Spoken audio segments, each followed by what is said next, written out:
Indo British advanced pain clinic నొప్పి మాయం surgery దూరం ఫర్ అపాయింట్మెంట్స్ 9155515563.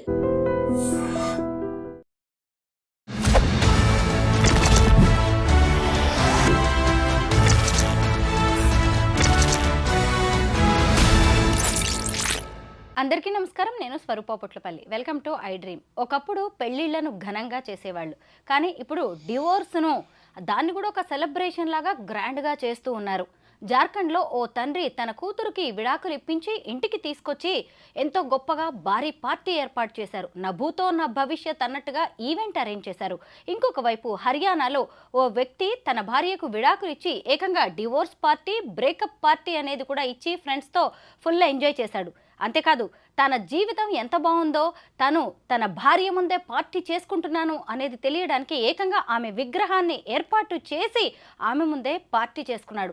అసలు ఈ మధ్య కాలంలో ఇలాంటి డివోర్స్ పార్టీస్, బ్రేకప్ పార్టీస్ ఎందుకు పెరిగిపోతున్నాయి? ప్రస్తుతం నాతో పాటు మోటివేషనల్ స్పీకర్ రజనీ రమ గారు ఉన్నారు. ఆవిడతో మాట్లాడదాం. రజనీ గారు నమస్తే అండి. నమస్తే.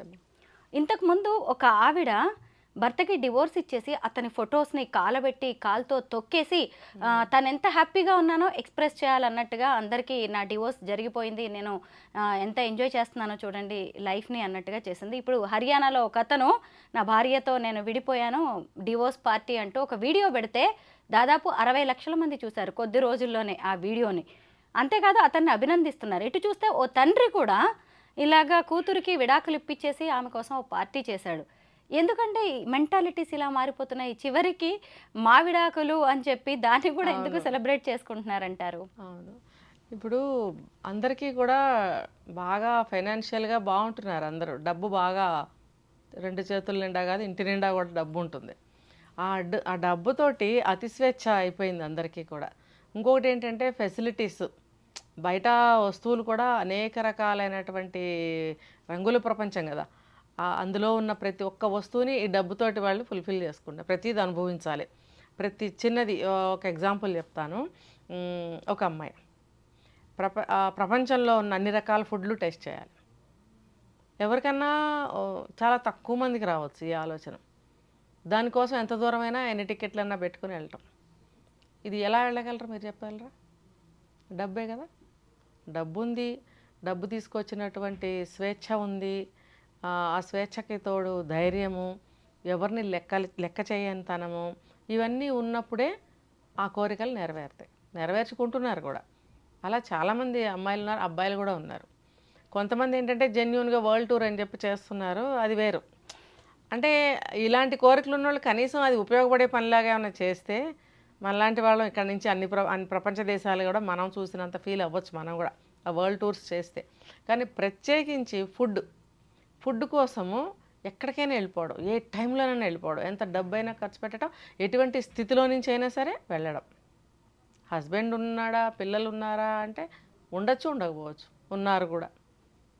సో అలాంటప్పుడు ఎందుకు వస్తున్నాయి ఆలోచనలు అంటే డబ్బు తీసుకొస్తున్న మార్పు ఇదంతా. ఇంకొకటి కొత్త కొత్త చట్టాలు.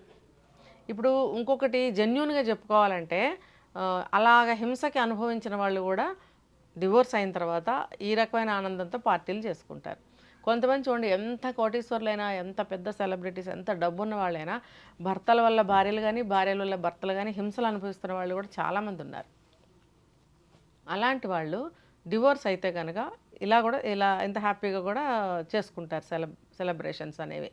ఇప్పుడు ఆ ట్రెండ్, ఆ ఫ్యాషన్ అనేది అన్ని వర్గాల వారికి వచ్చేసింది. కాస్తంత డబ్బు ఉంటే చాలు వాళ్ళ లెవెల్కి తగ్గట్టు సెలబ్రేషన్స్. అంటే ఒక ఇదనే కాదు, పెళ్ళి కానీ, బర్త్డే కానీ, ఏదైనా ఇది కూడా కలిపేసుకుని ఇది ఒక సెలబ్రేషన్. సో డబ్బు అన్నమాట. తర్వాత ఈ చట్టాలు. నేనైతే ప్రధానంగా ఈ రెండే చెప్తాను: డబ్బు, చట్టాలు. ఇప్పుడు ప్రతిదానికి చట్టం చేస్తున్నారు. ఏం పర్వాలేదు, లీగలైజ్ చేసి పారేస్తున్నారు. దానివల్లే కదండి ఇప్పుడు ప్రస్తుతం ఈ మధ్యకాలంలో మనం ఎన్ని రకాల న్యూస్ మనం చేసాము. దీనికి అంతటికీ కారణం ఏంటి? డబ్బే కదా.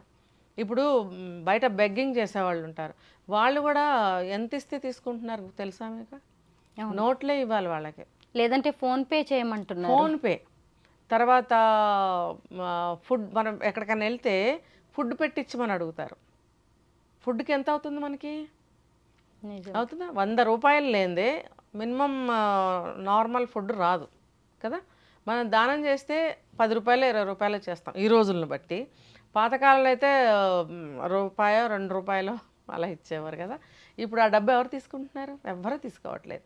తీసుకుంటే పెద్ద నోట్లు అడుగుతున్నారు, లేదా ఫుడ్ పెట్టించండి. బ్రేక్ఫాస్ట్ టైంలో వాళ్ళకు కూడా బ్రేక్ఫాస్ట్, లంచ్, డిన్నర్ ఎన్ని ఉంటున్నాయి వాళ్ళకు కూడా.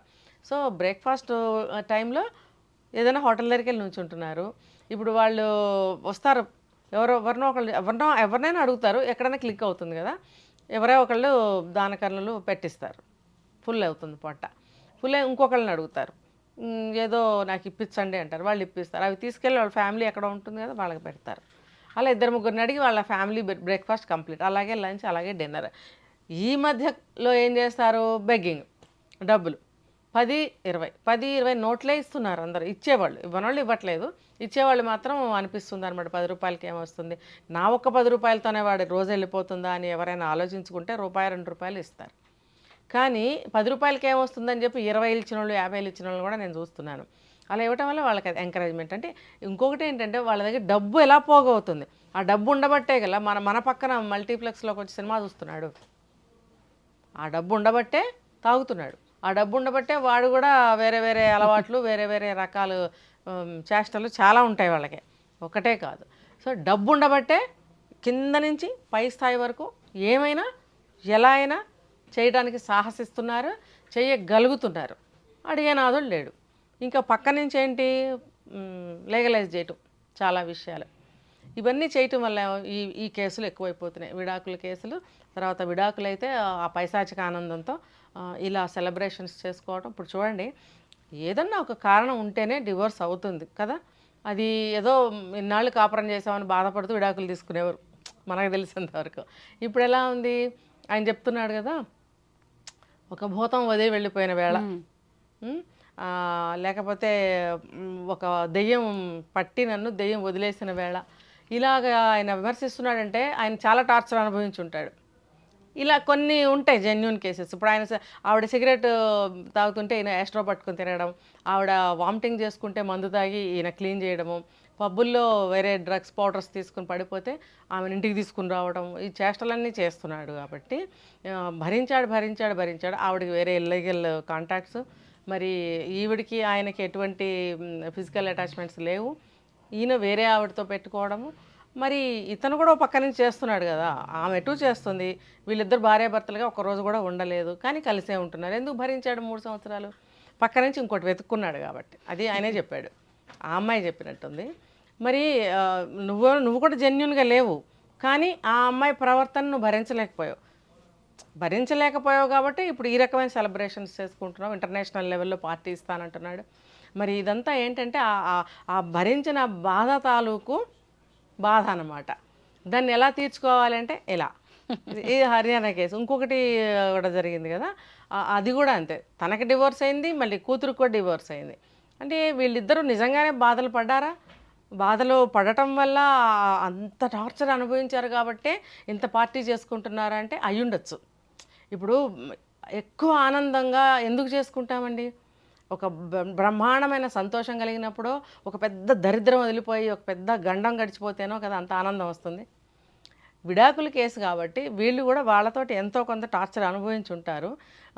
ఇంకొకటి ఏంటంటే కొంతమందికి కారణాలు ఉండవు, అది బోరు కొట్టింది వదిలేసాం. ఇప్పుడు తండ్రి ఎటు వెళ్తే కూతురు కూడా ఆధార్లోనే వెళ్ళి ఉండొచ్చు, అది మంచి అవని చెడు అవనివ్వండి. ఇక్కడ మనం నిర్ణయించలేం ఏం జరిగింది అనేది. కానీ వాళ్ళని ఇంటర్వ్యూ చేస్తే చెప్తారు ఆపోజిట్ పర్సన్ మీద, మాకు ఇలా జరిగింది అలా జరిగింది. ఇప్పుడు వాళ్ళని అడిగినా అంతే చెప్తారు. అంటే ఎవరి మీద నచ్చకపోయినా గిట్టకపోయినా ఇలాంటి సిచ్యువేషన్స్ వస్తాయి, ఇలాగే పార్టీలు చేసుకుంటారు. ఒక మూవీలో చూసాం మనం, చూడండి, పెళ్ళి అందరిలో చేసుకున్నావు కదా, విడాకులు కూడా అందరిలోనే తీసుకుంటే పెద్ద సెన్సేషనల్ అయింది. ఎందుకంటే అది సెంటిమెంటల్గా చాలా పెద్ద సినిమా, రమ్యకృష్ణ, అది చాలా పెద్ద విషయం అయిపోయింది ఆ రోజుల్లో. అప్పటి వరకు అలా జరగచ్చు, అలా చేయొచ్చు అని ఎవరికి తెలీదు. కానీ అప్పటి నుంచే నేను గమనించింది ఏంటంటే, అప్పటి నుంచి మార్పులు వచ్చాయి ఈ విడాకుల కేసుల్లో. భార్యాభర్తలు దెబ్బలాడుకునేటప్పుడు అందులో అడుగుతుందన్నమాట, ఏంటంటే నా మునుపటి జీవితం తీసుకొచ్చి నాకు ఇవ్వు, ఇలాంటి డైలాగ్స్ ఏవో ఉంటాయి. అవన్నీ సాధ్యం కావు కదా, మీ ఇద్దరికి ఏదో తేడా రాబట్టే విడిపోయారనే దాని మీద మనం మాట్లాడుకుంటున్నాం. కానీ వెనక్కి వెళ్ళి అలా మాట్లాడిన డైలాగులు చూపించాడు అందులో. ఎందుకంటే ఆడపిల్లలు జాగ్రత్తగా ఉండండి, జీవితాలు అన్యాయం అయిపోతున్నాయి, ఇలాంటి నేర్చుకుంటే ఇలాంటి ప్రశ్నలు మీరు అడగగలిగితే విడాకులు కొంతవరకు ఆగుతాయి, ఆలోచిస్తారు అనే ఒక మంచి ఉద్దేశంతో నిర్మాతలు రైటర్స్ ఆ రోజుల్లో తీశారు. ఇప్పుడు అది ఏమైంది, మాటలు నేర్చిన కుక్క ఉసుకో అంటే ఉసుకో అందని సామెత ఉంది కదా, ఆ మాటలు నేర్చేసుకున్నారు. దానికి తగ్గట్టు ఇవన్నీ లీగలైజ్ చట్టాలు చేస్తున్నారు, డబ్బులు బాగా ఉంటున్నాయి, ఎవరేం చేసినా సరే ఎవ్వరు చుట్టలేదు, ఎవరు పట్టించుకోవట్లేదు, ఫ్రీ అయిపోయింది. ఇవన్నీ కారణాలు విడాకులు. మీరు అందులో విక్టిమ్స్ ఉంటే హ్యాపీగా సెలబ్రేట్ చేసుకుంటారు, విక్టిమ్స్ కాకపోయినా అదొక ట్రెండ్ అయిపోయింది, ఇలా చేసుకుంటున్నారు. ఈ బ్రేకప్ పార్టీస్కి మళ్ళీ రూల్స్ కూడా ఉన్నాయి చూసారా? ఆ రూల్స్ను పాటిస్తూ ఆ పార్టీస్ని చేసుకోవాలి, ఎంజాయ్ చేయాలి. అంటే ఇక్కడ డబ్బు ఉండడం ఒక ఎత్తు అయితే, ఇప్పుడు తమ సంతోషంగా ఉన్నామని, లేదంటే స్వతంత్రం వచ్చింది అని, మేమేదో ఇంకా గొప్ప పని చేస్తున్నాం, లేదంటే సెలబ్రేట్ చేసుకోవడానికి ఒక అకేషన్ కావాలి, కారణం కావాలి, అంతే. అసలు ఈ రూల్స్ బాగున్నాయి చూసారా, డిఫరెంట్గా. అసలు ఎప్పుడూ వినలేదు. మామూలుగా మనం ఒక పెళ్లి చేస్తే మనకు తెలిసిన వాళ్ళందరినీ పిలుస్తాం కదా, కానీ ఇక్కడ ఈ బ్రేకప్ పార్టీ రూల్స్ డిఫరెంట్గా ఉన్నాయి అనమాట. ఇద్దరికి తెలిసిన వాళ్ళు కాకుండా వేరే కొత్త వాళ్ళతో ఆ పార్టీ చేసుకోవాలంట, వాళ్ళకి సంబంధించిన వస్తువులు కానీ ఏవి అక్కడ ఉండకూడదు. మళ్ళీ పైగా అరే పెళ్ళి చేసుకుని నువ్వు హ్యాపీగా ఉండాలి కదా, ఎందుకు వదిలేసావని చాదస్తపు మాటలు చెప్పేవాళ్ళు రావద్దంట, బంధువులు ఉండొద్దంట. అసలు ఇవి నాకు నిజంగా నవ్వొచ్చాయి. అయితే రమగారు, మనం ఇంకొక కొత్త విషయం మాట్లాడుకోవాలి. సహజంగా పెళ్లికి ముందు మనం బ్రేకప్ పార్టీస్, బ్యాచిలర్ పార్టీస్ చూసాం, కానీ పెళ్లి తర్వాత ఇప్పుడు ఈ బ్రేకప్ పార్టీస్ చూస్తూ ఉన్నాం. ఎందుకు ఒకప్పుడు ఈ సెలబ్రిటీస్కి మాత్రమే పరిమితమైన ఈ పార్టీలు సామాన్యుల వరకు ఎలా వచ్చేసాయి అంటారు? అదే చూసి ఒకళ్ళని చూసి ఒకళ్ళు, రెండు డబ్బు అని చెప్పాను కదా, డబ్బు. ఇప్పుడు పక్కదారుల్లో డబ్బులు సంపాదించట్లేదా ఇప్పుడు? మాకు తెలిసిన విషయమే ఇది. డబ్బు కోసం ఎన్ని వెధపనులు చేస్తున్నారు, ఎన్ని అగచాట్లు పడుతున్నారు. ఇప్పుడు జెన్యూన్గా ఉన్న వాళ్ళ చేతిలోనండి రూపాయి లేక కష్టాలు పడుతున్నారు, ఏ దారిలో పడితే ఆ దారిలో వెళ్ళలేక, అపవిత్రమైన పనులు చేసి ఆ డబ్బుతో జీవితం గడపటం ఇష్టం లేక, డబ్బు లేక అవస్థలు పడుతున్నారు కొంతమంది. అడ్డదారుల్లో వెళ్ళిపోయి ఇంటి నిండా డబ్బులు పెట్టుకున్న వాళ్ళకి ఇదిగో ఇలాంటి సందర్భాల్లో మనకు తెలుస్తూ ఉంటుంది. ఏంటంటే వాళ్ళని ఎంకరేజ్ చేసేవాళ్ళు వాళ్ళనే పిలవాలి, ఎందుకంటే వాళ్ళ సపోర్టర్స్ కదా. డబ్బులు బాగా ఉండటం వల్ల వీళ్ళు ఇలాంటి పార్టీలు చేసుకోవడం. ఒకప్పుడు మీరు అన్నట్టు సెలబ్రిటీస్ దగ్గర డబ్బులు ఉండేవి, పెద్ద పెద్ద వాళ్ళ దగ్గర ఉండేవి, అందరి దగ్గర డబ్బు ఉండేదా చెప్పండి? మరి అలాంటప్పుడు డబ్బు ఇప్పుడు అందరి దగ్గర ఉంటుంది కదా. డబ్బు అందరి దగ్గర ఎందుకు ఉంటుందంటే ఎలా పడితే అలా సంపాదిస్తే అందరి దగ్గర ఉంటుంది, అదనమాట. డబ్బు, అతి స్వేచ్ఛ, ఎవరిని లెక్క చేయకపోవటం, తర్వాత చట్టాలు. ఒకప్పుడు కూతురి కుటుంబం కావచ్చు, కాపురం సంసారం బాగాలేదంటే తల్లిదండ్రులు వచ్చి 4 మంచి మాటలు చెప్పి మళ్ళీ భర్త దగ్గర, అత్తమామల దగ్గర దింపి వెళ్ళేవాళ్ళు. కానీ ఇప్పుడు రివర్స్లో తల్లిదండ్రులే విడాకులు ఇచ్చే పార్టీలు చేసుకుందాం అంటున్నారు. పైగా నా కూతురికి లేదంటే నాకు విడాకులు అయిందనే దాన్ని కూడా నామోషిగా, సిగ్గుగా ఫీల్ అయ్యేవాళ్ళు, చెప్పేవాళ్ళు కాదు. రేపు ఇంకొక తల్లిదండ్రులు అయితే ఇంకొక పిల్లకి ఎలా పెళ్లి చేయాలో, రేపు సమాజం ఏమంటుందో అని భయం ఉండేది. ఇప్పుడు ఎందుకు తల్లిదండ్రులు కూడా ఇంత అత్యుత్సాహం చూపిస్తున్నారంటారు? అదే ఎంకరేజ్మెంటు.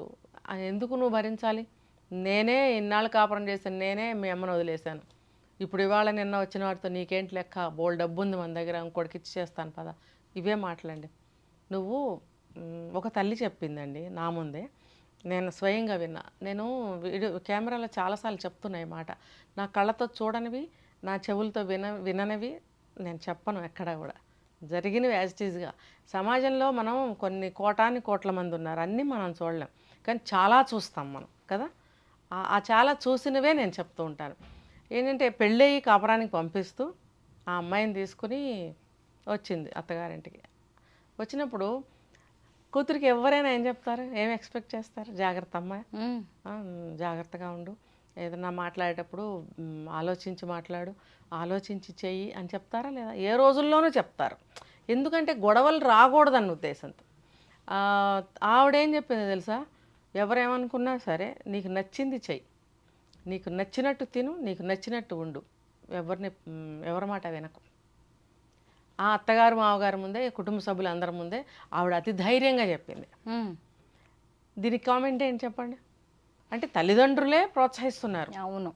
ఏంటంటే మా టైంలో మేము నోరు మూసుకుని పడున్నాము, మీరు ఉండకండి అంటే ఎప్పుడు చెప్పాలి అలాంటి మాటలు? ఏదన్నా ఒక అన్యాయం జరిగినప్పుడు, జీవితం తప్పుదారిలో వెళుతున్నప్పుడు నువ్వు చెప్పాల్సిన మాటల్ని మొదటి కాలు పెట్టేటప్పుడు అత్తగారింట్లో నువ్వు చెప్తావా? అంటే మరి ఇండైరెక్ట్గా తల్లి ప్రభావం ఎంత ఉంది, అక్కడ ఏదైనా చెడు జరిగితే దానికి కారణం తల్లే కదా. అంటే ఒకవేళ పోతే గీతే కూతురు కాపురం ఆ తల్లి వల్లే రిఫ్లెక్షన్ ఉంటుందా లేదా మీరు చెప్పండి. ఉంటుంది ఖచ్చితంగా. ఇప్పుడు ఆ స్వభావంతోనే, ఆ మెంటాలిటీ, ఆ ఆలోచనలతోనే ఈ అమ్మాయి ప్రతి అడుగు వేసి తీస్తుందిగా, ప్రతి మాట మాట్లాడుతుంది కదా.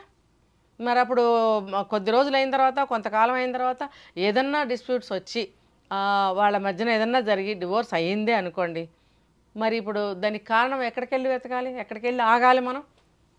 అదే కదా. అవును. మరి తల్లులకి ఎందుకండి కోపం? నా కళ్ళ ముందు జరిగిన విన్నవే నేను చెప్తుంటా, ఎందుకు కాదు అంటారు మరి జనాలు. అవును. పోనీ అందరూ కాదు, అలా అనేవాళ్ళన్నా ఒప్పుకోవాలి కదా. ఒప్పుకోండి, ఒప్పుకోవాల్సిందే. మీరు నేర్పుతున్నారా నేర్పట్లేదా, మీ అంతరాత్మలే సాక్షులు. ప్రతి మనిషికి అంతరాత్మ ఒక పెద్ద కోర్టు. అక్కడ దాని ముందు మీరు చెప్పుకోండి. బయట కోర్టుల్లో మనుషుల ముందు, చుట్టాల దగ్గర, భర్త దగ్గర, తల్లిదండ్రుల దగ్గర చెప్పుకోవడం కాదు. మీ అంతరాత్మ అనేటువంటి కోర్టులో నువ్వు ఏమన్నావు, నువ్వు ఏం మాట్లాడావు, నువ్వు ఎటువంటి సలహా ఇచ్చావు, నువ్వు ఎటు నడుస్తున్నావు, అది నువ్వు చెప్పుకో నీ కోర్టులో. ఎవరికి చెప్పాల్సిన అవసరం లేదు. అక్కడ చెప్పుకుంటే జీవితం సజావుగా వెళ్ళిపోతుంది. నాది, నా కుటుంబాన్ని కూడా అని ప్రతి స్త్రీ అనుకోవాలి, ప్రతి మనిషి అనుకోవాలి, ఆడైనా మగైనా. అక్కడ చెప్పుకోగలగాలి. ఎందుకంటే మనకి కళలు వస్తాయి, బ్యాడ్ కళలు. ఎందుకు? మనం పగలో ఏదన్నా ఒక చెడ్డ పని చేస్తే అంతరాత్మ ఒప్పుకోదు, దాని రిఫ్లెక్షన్స్ కళల్లో పడతాయి. పీడకళలు అంటారు కదా, అవి అలా అనమాట. కాబట్టి ఇదంతా కూడా తల్లిదండ్రుల ఎంకరేజ్మెంట్ వల్ల కూడా పిల్లలు అలా అవుతున్నారు. మీ అమ్మనే నేను వదిలేశానమ్మా, నువ్వెందుకు భరించాలి? ఆ కాలంలో పెళ్లి చేసుకున్నవాడిని నేనే, తేడా వస్తే మీ అమ్మను వదిలేశాను. నువ్వు ఇప్పుడు నిన్నగా మొన్న చేసుకున్నావు, నీకెందుకు వాడితో వచ్చే ఇంకోటి నుంచి పెళ్లి చేస్తా. ఇప్పుడు వాడు చేసుకుంటాడు ఇంకో దాన్ని. ఎందుకంటే చట్టాలు వచ్చేసినాయి ఆ రకంగా. ఇంకోటి ఏంటంటే విడాకులు తీసుకున్నాక పెళ్లి చేసుకోవచ్చు అని కూడా అంటారు. కానీ పాతకాలంలో ఒక వయసు వచ్చిన తర్వాత ఇంకో పెళ్ళి అంటే ముక్కు మీద వేసుకునేవారు, అమ్మాయి అయినా అబ్బాయి అయినా. ఇప్పుడు ఇలా అయిపోయింది. మరి కారణం అతి స్వేచ్ఛ, చట్టాలు, చేతినిండా డబ్బు, ఎవరిని లెక్క చేయంతాను. ఈ 4 కారణాలండి. వీటి వల్ల పేరెంట్స్ అలా అయిపోతున్నారు, పిల్లల్ని అదే దారిలో తీసుకెళ్తున్నారు. అవును. ఇప్పుడు పెద్దవాళ్ళు అలా చేసినప్పుడు పిల్లలకి వాళ్ళు మార్గదర్శనం అయినప్పుడు అదే కరెక్ట్ అనుకుంటారు కదా. అలా చెప్పకూడదు కదా. మరి ఇదన్నమాట. ఈరోజు మన జీవితంలో జరిగింది రాత్రికి కళల రూపంలో, పీడకళల రూపంలో వస్తుంది అన్నారు కదా, నిజమే. ఈరోజు ఈ పెళ్లి బ్రేకప్ అయిపోయింది, పార్టీ చేసుకున్నారు, మరి నెక్స్ట్ వాట్స్ నెక్స్ట్ అన్నప్పుడు మళ్ళీ ఇంకో పెళ్లికి వెళ్లాల్సిందే. దీని ప్రభావం దాని మీద పడే అవకాశం ఖచ్చితంగా ఉంటుంది. ప్రభావం ఒక్కటే కాదు, నువ్వు ఇక్కడ అడ్జస్ట్ అవ్వలేవు. మనుషులు అన్న తర్వాత ప్లస్లు మైనస్లు అన్నీ ఉంటాయి ప్రతి మనిషిలో. ముందు భార్యలోనో ముందు భర్తలోనో అన్ని మైనస్లే, కానీ కొన్ని ప్లస్లు ఉంటాయి, నువ్వు వెతుక్కోలేదు. మరి ఇక రెండోసారి పెళ్లి చేసుకున్నప్పుడు వాళ్ళల్లో ఉండవా మైనస్లు? పోనీ అన్ని ప్లస్లే నువ్వు కోరుకుంటావు, నీ దగ్గర అన్ని ప్లస్లు ఉన్నాయా? మరి ఆ అమ్మాయి కూడా కోరుకుంటుంది కదా. అది ప్లస్లు మైనస్లు అన్నీ మిక్స్ అయ్యే ఉంటాయి ఆ జీవితాల్లో. నువ్వు ఇక్కడ అడ్జస్ట్ అవ్వలేనప్పుడు ఇంకో దగ్గర అవ్వలేవు. అవును. మొత్తానికి ఇప్పుడు మనం చెప్పుకున్న బెస్ట్ ఎగ్జాంపుల్స్ కూడా ఒకటి వేరే కంట్రీలో జరిగితే ఇంకొకటి జార్ఖండ్లో, హర్యానాలో జరిగింది. మన దగ్గరికి లక్కీగా ఇలాంటి సంస్కృతి ఇంకా విస్తరించకపోవడం మాత్రం మనం సంతోషపడాల్సిన విషయం. ఈరోజు ఈ పెళ్లిని, ఈ బ్రేకప్ని మీరు ఎంజాయ్ చేయొచ్చు, సెలబ్రేట్ చేసుకోవచ్చు. బట్ ఇంకా భవిష్యత్ గురించి మాత్రం ఆలోచించుకోవాల్సిన అవసరం ఉంది. బట్ ఇలాంటి వాటిని సెలబ్రేట్ చేసుకొని అందరికీ హంగామాగా చెప్పుకోవాల్సిన అవసరం లేదు అని ఎక్స్పర్ట్స్ చెబుతున్నారు. ఏది ఏమైనా ఇదంతా కూడా ఎవరి వ్యక్తిగత విషయం వాళ్ళది, ఎవరి ఎంజాయ్మెంట్ వాళ్ళది, ఎవరి సంతోషం వాళ్ళది. థ్యాంక్ యూ రజనీ గారు.